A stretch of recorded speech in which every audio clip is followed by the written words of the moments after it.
So what is delayed gratification? It's this ability to resist the temptation of an immediate reward in favor of a greater reward in the future. Now, why are we building intolerance to the delay in gratification? I mean, I'm sure we all know there are a lot of factors, but we're going to focus on the big one, and that's instant gratification. It's increasing our avoidant tendencies. We pick up our phones and we see someone just liked our picture, or a DM, or a text from so-and-so, and an endless stream of content crammed in less than 30 seconds that we don't even have the patience to wait till the end of before scrolling to the next. On top of that, you see people selling the idea of getting rich quick and this appearance of lifestyle and success from others on Instagram that doesn't paint the true picture in the slightest way. From fake success stories to video clips of the cars and vacations, which tend to perform much better on social media than the actual message of the inner work and lifestyle changes it took for a lot of these people to get there. It makes sense we want instant results in our pursuit of wealth in finances, relationships, and other life goals when we look at this bigger picture. So let's hop into how delayed gratification causes cycles in our lives. When we're at equilibrium with our mind and bodily necessities in physical movement, nutrition, good sleep schedules, socialization, etc., we feel amazing internally and are able to accomplish so much during our day. It takes a lot of intention and effort to implement and stay consistent with all the healthy habits I mentioned.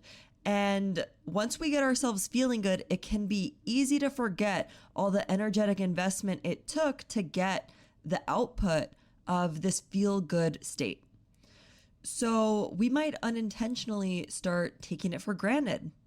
You start maybe spending more time with friends and sleeping late more and more days, eating poorly or not eating enough, not having enough time to just be still and rest. Now you start feeling like crap and don't feel good enough to do the things that had you feeling good in the first place. Now you have to climb out of this hole, the bottom of this cycle that could have been avoided in the first place. Now, of course, it's okay to live a little and, you're going to have to know your limits. Know what tempts you to start old bad tendencies again and maybe avoid those things altogether and really limit them. Because staying consistent here is what allows you to stay consistent in your other pursuits like finances. We see the same cycles with entrepreneurs, salespeople, even 9-to-5ers. Because the work you're putting in now might not show in your bank accounts till later. For someone working a normal job, it's usually every 2 weeks on a biweekly pay schedule. You get paid for the previous couple weeks' work. With sales positions that rely on commissions, your next month's paycheck isn't even guaranteed. For entrepreneurs, you're the last person to get paid. You don't know how long it's going to be for you to see the fruits of your labor. That delay in gratification could be years. In all these cases, it's common to get so excited when things are starting to go well and money is starting to come in that you start spending above your means and getting distracted by consumption rather than creating.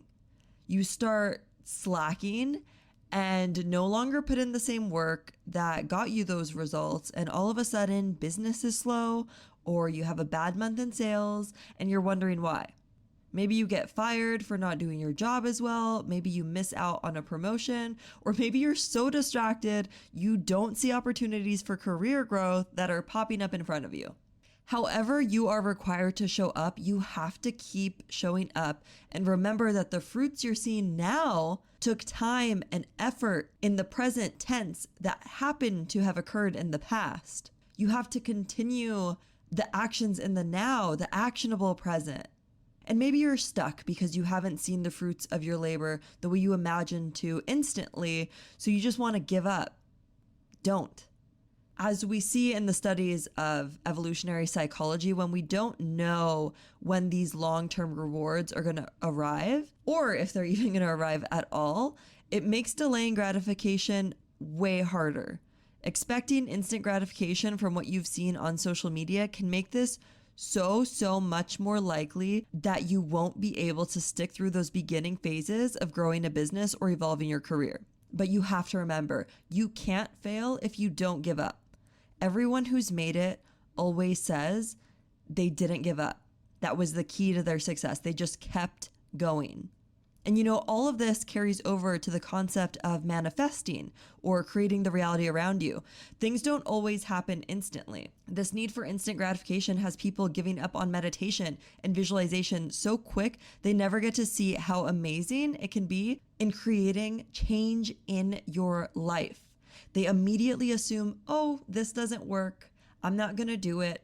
When just 5 minutes a day of this stuff is life-changing. Keep doing the inner work and stay intentional with staying in the state of being as if your goals were already achieved, visualizing and feeling it in your body, and keep taking actions that align with what you're trying to create till you have seen those goals manifest into your reality.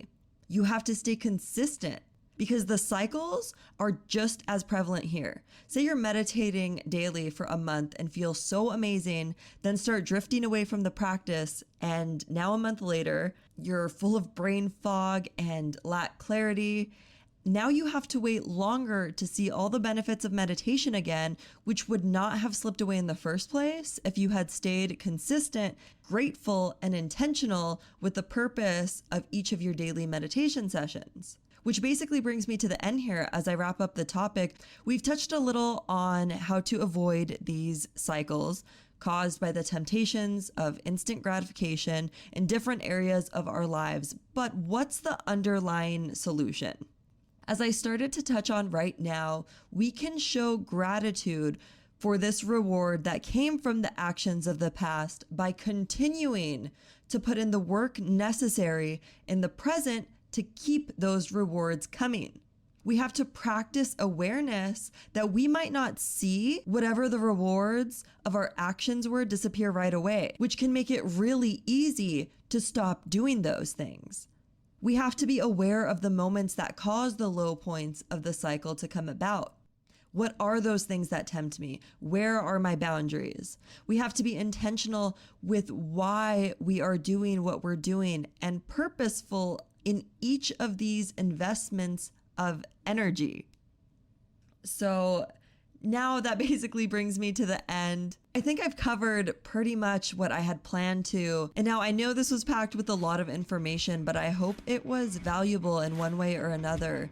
If you've made it this far, thank you for allowing me to share it with you. I hope you have a great week, and I will catch you on the next one.